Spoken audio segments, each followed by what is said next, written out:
নিয়েছেন, দুনিয়ার জন্য তো আপনি অনেক কিছু করেছেন, অনেক কিছু জমা করে নিয়েছেন। এই যে লকডাউন ছিল, 3 বছর 2.5 বছর লকডাউন থাকলো, আমরা বাড়িতে আরামের সাথে আমরা জীবন যাপন করে নিলাম। হ্যাঁ, অনেকেরই কষ্ট হয়েছে, তবে বিলুমুম আকসার লোগों की मैं अक्सरियत की बात कर रहा हूं, অনেকে এমনি এমনি জীবন যাপন করে নিয়েছে, তার কষ্ট হয়নি।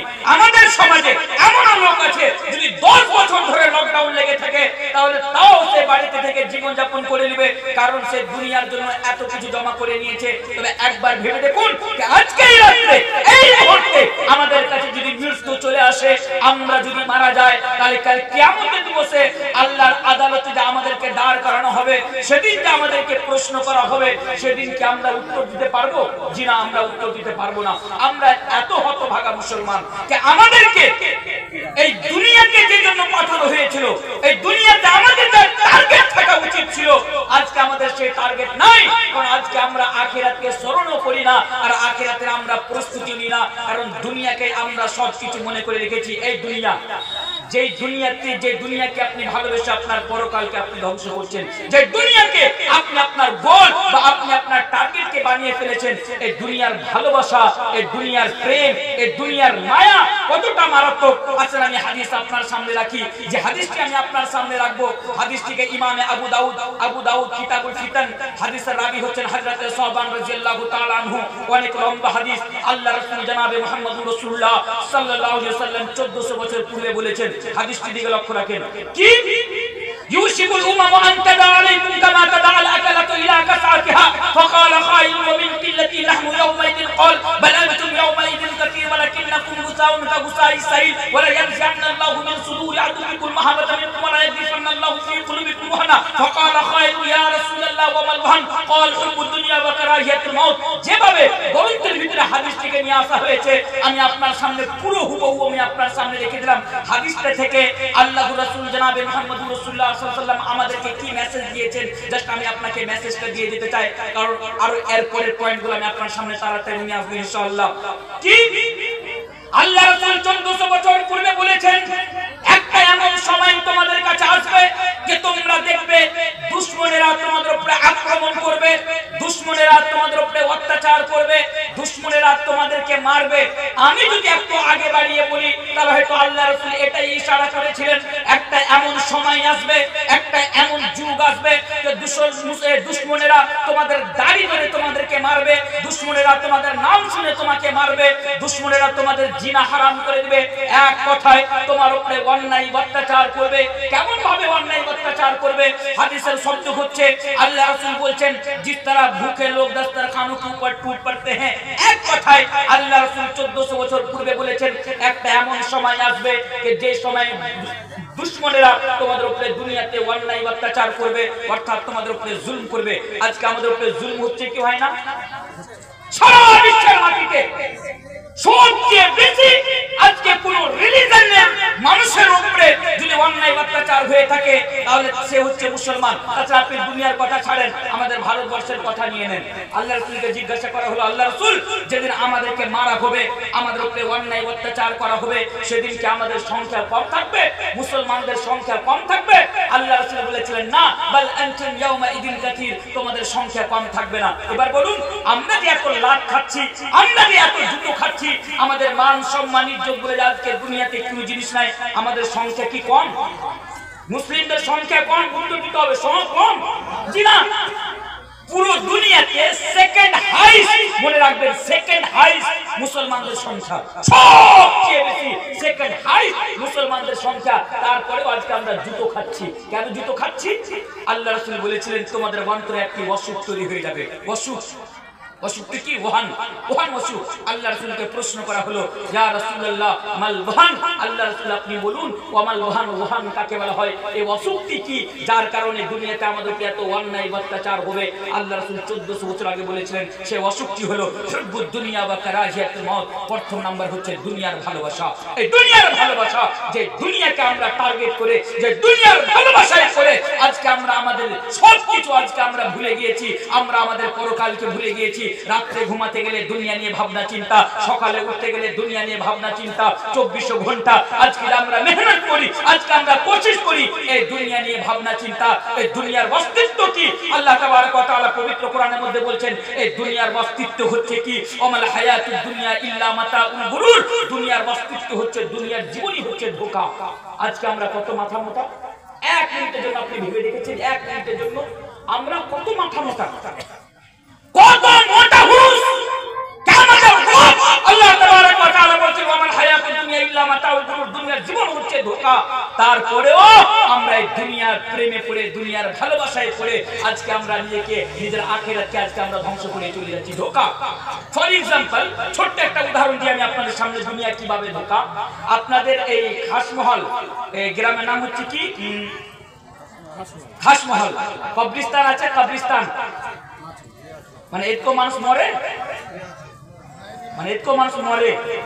আচ্ছা, আমি ভাবছি এদের লোকজন মারা যায় না, এদিকেও মরে। জি হ্যাঁ, সকালবেলা কালকে যদি আপনি সকালের সূর্য দেখতে পান, জানি না আমরা কেউ দেখতে পাবো কি পাবো না, আপনি যদি কালকে সকালবেলা সূর্য দেখতে পান, আপনি আপনার গ্রামের কবরস্থানে চলে যাবেন। চোখের সামনে দেখবেন অনেকগুলো মানুষ কবরের ভিতরে আজকে শুয়ে আছে, অনেকগুলো মানুষ শুয়ে আছে কবরের ভিতরে। আচ্ছা, যে মানুষগুলো শুয়ে আছে তারা কোথাকার? আমাদের কাঠিয়ার বিহারের? জি না, আপনার গ্রামের। তারা কারা? যারা আপনার গ্রামের কবরস্থানে যারা শুয়ে আছে তারা কারা? আপনার বোন, আপনার ভাই, আপনার চাচা, আপনার বাবা, আপনার আত্মীয়-স্বজন আপনার গ্রামের শুয়ে আছে। আর একটু আগে যাবেন, দেখবেন চোখের সামনে ওই যে একটি কবর, ওই যে সামনে একটি কবর। 10 দিন আগে লোকটি মারা গিয়েছে, ওকে মাটি দেওয়া হয়েছে, ওই যে কবর একটি। আচ্ছা, কবরটি কার? না তো খাসমহলের ওই আব্দুল্লাহ চাচা। আচ্ছা, আব্দুল্লাহ চাচা না? আচ্ছা, আব্দুল্লাহ চাচা দুনিয়াতে কি করতো? আমরা নিজের চোখে দেখেছি। আব্দুল্লাহ চাচা দুনিয়াতে কি করতো? তো আব্দুল্লাহ চাচা তো দুনিয়াতে শুধু দুনিয়াদারি নিয়ে ব্যস্ত ছিল রে ভাই। জমি জায়গা, বাড়ি গাড়ি, ভুট্টা ধান, এগুলো নিয়ে ব্যস্ত ছিল। এ কি নামাজ পড়তো? না, এই নামাজ পড়তো না। তাহলে কি করতো? না তো সারাক্ষণ শুধু দুনিয়া নিয়ে ব্যস্ত, সারাক্ষণ শুধু দুনিয়া নিয়ে ব্যস্ত, জমি জায়গা নিয়ে ব্যস্ত। আচ্ছা, আজকে যে আব্দুল্লাহ এখানে শুয়ে আছে, তার কি সবকিছু বাড়ি গাড়ি সবকিছু নিয়ে গেছে না পড়ে আছে? আপনি দেখতে পাচ্ছেন পড়ে আছে। আল্লাহু আকবার। এই আব্দুল্লাহ চাচা সারা জীবন দুনিয়া নিয়ে ব্যস্ত ছিল, আজকে খালি হাতে আপনার গ্রামের আজকে কবরে যে শুয়ে আছে, আপনি মনে মনে ভাববেন আল্লাহ, আগামী কালকে আমাকে তো এই জায়গাতে শুয়ে থাকতে হবে।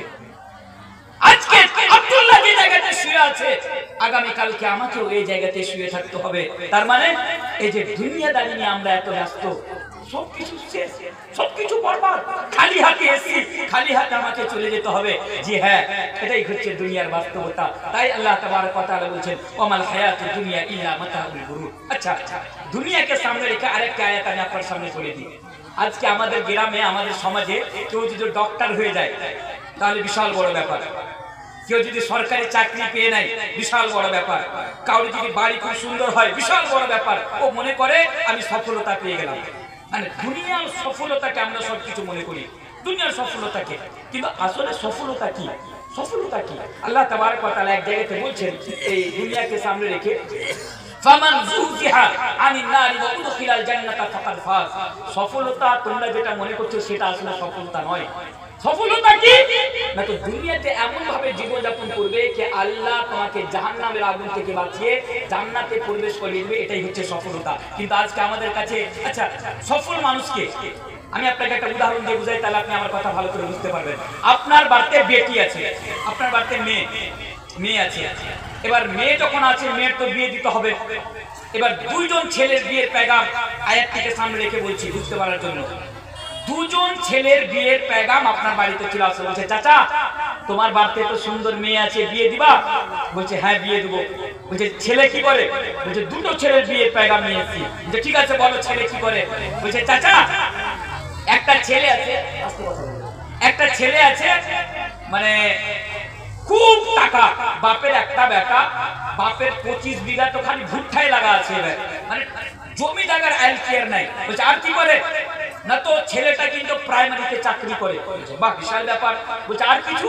বলছে ছেলেটা তো আর কিছু জানা নাই, তবে টাকাও আনে, প্রাইমারিতে চাকরি করে, বাপের 25 বিঘা দিকে 25 বিঘা ভুট্টা লাগা আছে, মানে জমি জায়গার অভাব নাই, তবে ছেলেটাই একটু মদ খায়, দাড়ি নাই চেহারাতে, নামাজ তো পড়েই না, মানে বাপও পড়ে না, বেটাও পড়ে না, এতটাই। বলছে ঠিক। বলছে ওটা ছেলে কি করে? বলছে ওটা ছেলে 5 ওয়াক্ত নামাজ পড়ে। কি করে? রমজান মাসে রোজা রাখে। কি করে? না তো হারাম ইনকাম করে না। আর কি করে? না তো খুব ভালোভাবে জীবন যাপন করে। বলছে আরে টাকা কতটা আছে ওর কাছে? বলছে টাকা বেশি নয়, গরিব মানুষ, একটা প্রাইভেট স্কুলে পড়ায়, তো ছেলেটা কিন্তু ভুট্টা কি পরেশগার। এবার আপনি সত্যি করে বলুন তো, যদি এরকম পরিস্থিতি হয়, আপনি কার সাথে আপনার মেয়ের বিয়ে দিবেন? ওই পরেশগার একটু কম টাকা ইনকাম করে ছেলেটা, না বেনামাজি মদ পান টাকাওয়ালা ছেলেটা, কার সাথে দিবেন? টাকাওয়ালার সাথে। আমাদের সমাজে সেটাই হচ্ছে। যদি সরকারি চাকরি থাকে তো সাতক্ষুর মাপ, সাতক্ষুর মাপ।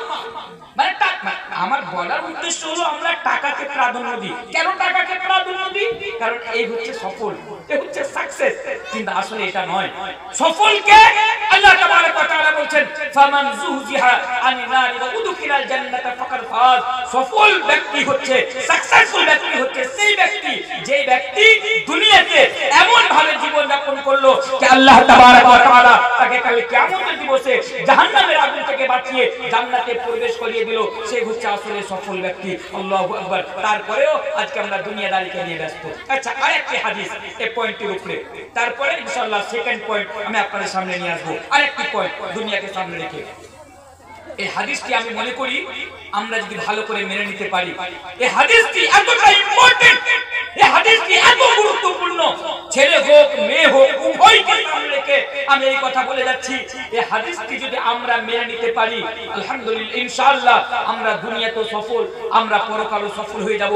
এত গুরুত্বপূর্ণ হাদিস। এই হাদিসটি আমাদেরকে দেখাবে, এই হাদিসটি আমাদেরকে শিখাবে যে আমরা এই দুনিয়াতে কেমন করে জীবন যাপন করব, আর দুনিয়াতে থেকে আমাদের টার্গেট এই দুনিয়া হবে না অন্য কিছু হবে। আসেন হাদিসটি আমি আপনার সামনে রাখি। হাদিসটি কোথায় পাবেন? হাদিসটি পেয়ে যাবেন আপনি তিরমিজির ভিতরে। হাদিসের মান মানে হাদিসটি সহিহ না দুর্বল? হাদিসটি কি? না তো হাদিসটি হলো সহিহ। সহিহ হাদিস মানে কিয়ামত পর্যন্ত কোন মায়ের বেটা এই হাদিসের উপরে উঙ্গুল উঠিয়ে কথা বলতে পারবে না। তার মানে একবারে খাঁটি হাদিস। এবার আসেন হাদিসটি আমি আপনার সামনে রাখি। প্রত্যেকের জন্য ভেরি ইম্পর্টেন্ট হাদিস হচ্ছে এটি। আল্লাহ রাসূল জনাব মুহাম্মদুর রাসূলুল্লাহ সাল্লাল্লাহু আলাইহি ওয়াসাল্লাম বলছেন, ऐ लोगों सुनो, ला तज़ूलु क़दम इब्न आदम यौमल क़ियामति मिन इंदि रब्बिही हत्ता युसअल अन खमसिन। ऐ लोगों, कल क़यामत के दिन ला तज़ूलु क़दम इब्न आदम यौमल क़ियामा, कल क़यामत के दिन हत्ता युसअल अन खमसिन, हर इंसान से 5 सवाल पूछा जाएगा। मेरे भाई, आपसे भी 5 सवाल पूछा जाएगा, मौलवी तमीर से भी 5 सवाल पूछा जाएगा।